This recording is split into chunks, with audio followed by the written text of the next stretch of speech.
Telangana neat 2026 విద్యార్థులకు ఒక ముఖ్యమైన ఫీ స్ట్రక్చర్ అప్డేట్. కేఎన్ఆర్యుహెచ్ఎస్ 2026 నుంచి 2029 వరకు ఎంబీబీఎస్ మరియు బీడీఎస్ కోర్సుకి సంబంధించిన కొత్త ఫీ స్ట్రక్చర్ని అధికారికంగా ప్రకటించింది.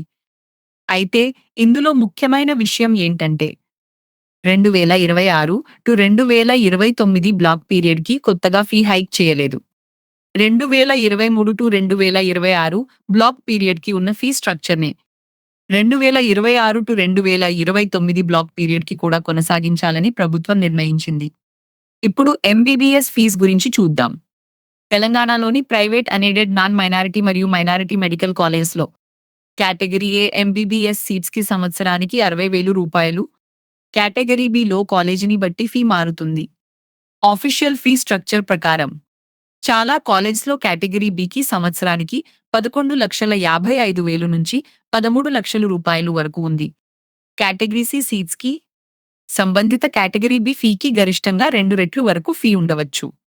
ఇక్కడ ఒక ప్రత్యేక విషయం, డెక్కన్ కాలేజ్ ఆఫ్ మెడికల్ సైన్సెస్కి కేటగిరీ బి ఎంబీబీఎస్ ఫీ ప్రత్యేకంగా 13,90,000 రూపీస్ రీఫిక్స్ చేశారు. ఇప్పుడు బీడీఎస్ ఫీజు చూద్దాం. ప్రైవేట్ డెంటల్ కాలేజెస్లో కేటగిరీ ఏ బీడీఎస్ సీట్కి సంవత్సరానికి 45,000 రూపాయలు. కేటగిరీ బి ఫీ ఎక్కువగా సంవత్సరానికి 4,20,000 రూపాయలు ఉంది. కొన్ని కాలేజెస్లో ఇది 5 లక్షల రూపీస్ సంవత్సరానికి ఉంది.